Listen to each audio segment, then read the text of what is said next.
Efficiency is attractive, while desperation is exhausting. You have likely felt the crushing weight of working too hard to be liked. You pour hours into crafting the perfect message. You clear your schedule the moment an opportunity for a date arises. You invest mental energy, analyzing every glance and every silence. Yet despite this massive investment of resources, your returns are diminishing. You find yourself in a chaotic loop of trying harder and receiving less. You're not broken, but your strategy is fundamentally flawed. You are operating under the false assumption that more effort guarantees more affection. In the realm of social dynamics and attraction, the linear correlation between work and reward does not exist. You are currently wasting 80% of your energy on actions that produce little to no results. It is time to stop running on this treadmill. To understand why your current approach is failing, we must look at a principle that governs economics, nature, and human psychology. It is known as the Pareto Principle, or the 80-20 rule. Vilfredo Pareto observed that 80% of the land in Italy was owned by 20% of the population. He noticed that 20% of the pea pods in his garden produced 80% of the peas. This is not just a statistical curiosity, it is a universal law of distribution. In your life, 20% of your actions are responsible for 80% of your success. Conversely, 80% of what you do is essentially noise. It is filler. It is waste. In the context of relationships and status, most men are heavily invested in the wasteful 80%. They believe that constant availability and endless reassurance will build a connection. The reality of the male experience in the modern dating market is often defined by over-functioning. You over-explain, over-text, and over-share. You believe that if you just provide more data, she will finally understand your value. This is a miscalculation of how human desire works. Desire does not grow in the presence of excess. It grows in the presence of space. When you flood the zone with attention, you devalue your own currency. Think of the concept of the minimum effective dose in medicine. If a specific dosage of medication cures the illness, taking 4 times that amount does not make you 4 times healthier. It likely poisons you. In social dynamics, once you exceed the minimum effective dose of attention, you cross the line from interested to obsessive. You move from being a high-value option to a low-value liability. Let us apply this ruthless efficiency to communication. This is where the 80-20 rule is most visible and most violated. Analyze your last 10 interactions. How many words did you use to convey a simple thought? The low-status male uses filler words to soften his message because he is afraid of being misunderstood or rejected. He types out paragraphs to explain why he was 5 minutes late. He asks multiple questions in a single text to ensure the conversation keeps going. This is the behavior of a man who fears silence. He is doing 80% of the work for 20% of the interaction. The high-value man understands that brevity is a signal of power. He knows that 20% of his words carry 80% of the meaning. He strips away the fluff. He creates a vacuum that the other person must fill. Consider the biological implication of over-talking. In nature, the creature making the most noise is usually the one in distress, or the one trying to bluff its way out of a threat. The apex predator moves silently. When you cut your communication down to the essential 20%, you signal that you are not in distress. You signal that your time is a scarce resource. This is not about playing games or being intentionally rude. It is about respecting your own cognitive load. Every unnecessary sentence you type is a leak of your vital energy. When you stop leaking energy, you become magnetic. People are drawn to those who conserve their power rather than those who spill it everywhere. The second application of this law involves your attention and availability. Most men operate with an open-door policy. If they get a notification, they answer. If they get a request for their time, they accept. They give 100% of their attention to anyone who asks for it. This creates a market surplus of their presence. Basic economics dictates that when supply exceeds demand, the price creates a crash. By being available 80% of the time, you ensure your value remains at rock bottom. You must invert this ratio. You should be focused on your mission, your physique, and your purpose 80% of the time. Your availability for social validation should be the scarce 20%. This scarcity creates value. When you are rarely available, your presence becomes an event rather than a routine. This utilizes the psychological concept of intermittent reinforcement. The brain releases more dopamine when a reward is unpredictable and rare than when it is constant and guaranteed. By restricting your availability to the vital 20%, you trigger a stronger neurochemical response in others. You stop being a background utility and start being a prize. This requires a strong internal frame. You must genuinely believe that your time is worth more than the validation you might get from a quick reply. If you do not believe it, you cannot fake it.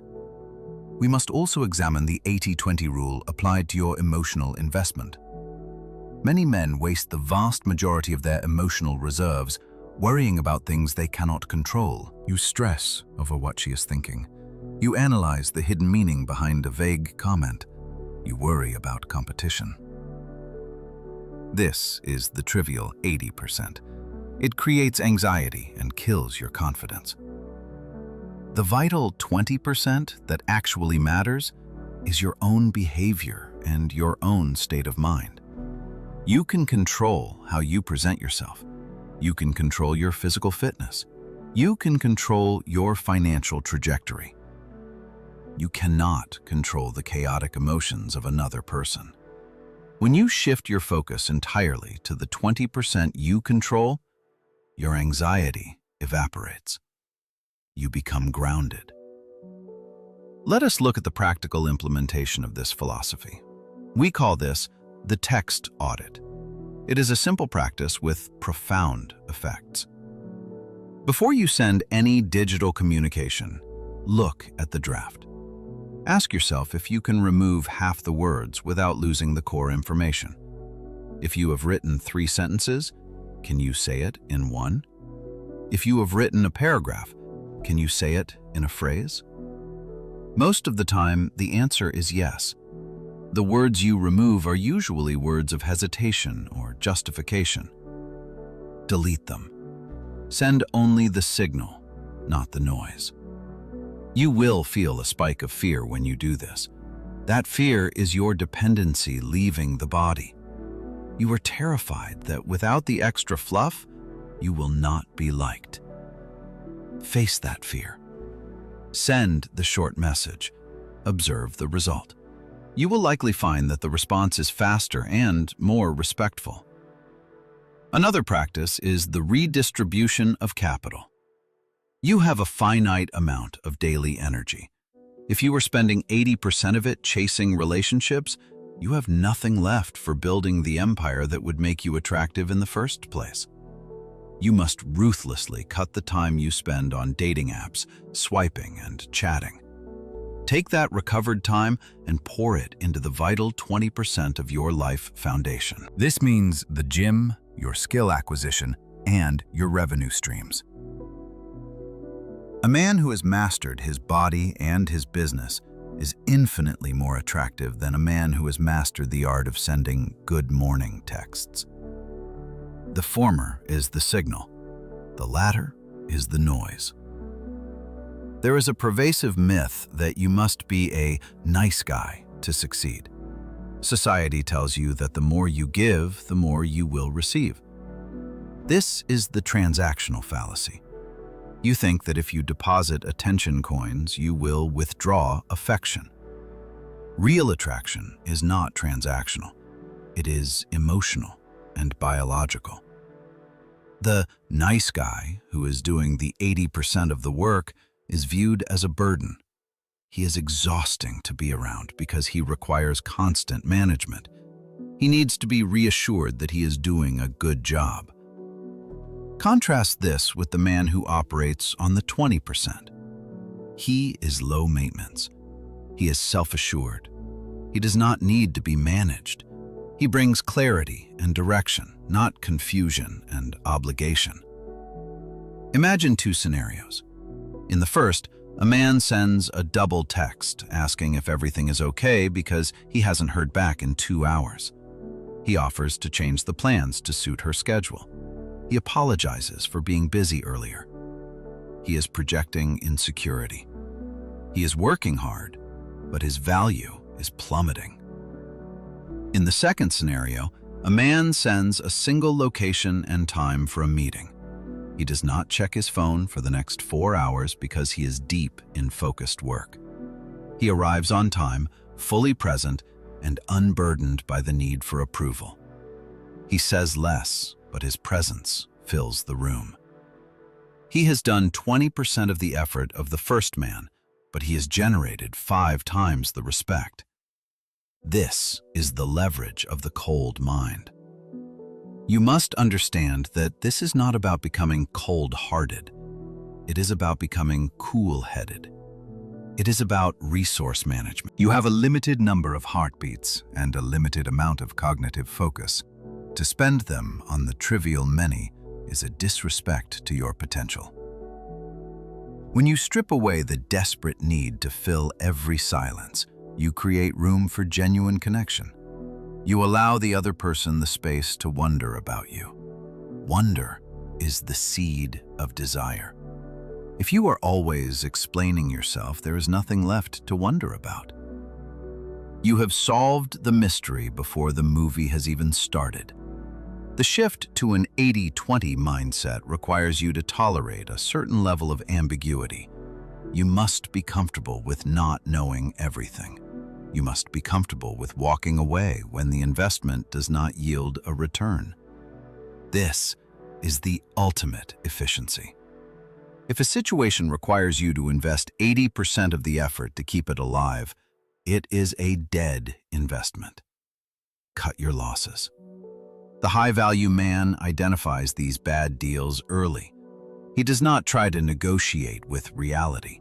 He conserves his resources for opportunities where his 20% input yields an 80% output. This is how empires are built, and this is how legacies are formed. Ask yourself what you are currently tolerating that is draining you. Identify the conversations that go nowhere. Identify the habits that serve no purpose. You are carrying a heavy backpack full of stones while trying to climb a mountain. The stones are your need for constant validation. They are your fear of missing out. They are your compulsion to fix everything for everyone. Drop the backpack. Keep only the essential gear. You will find that you can move faster and with less effort. The lightness you feel is the restoration of your natural masculine frame. Your takeaway is simple, but requires discipline. Do less, but do it with higher intensity and clearer intent. Stop trying to earn your place in the room. The fact that you are there is enough. If you have to perform acrobatics to keep someone's attention, they are already looking at the exit. Let them go. Focus on the vital few actions that build your strength. Silence is a valid answer. Absence is a valid presence. Your energy is the most expensive thing you own. Stop giving it away at a discount. Are you ready to cut the noise and become the signal?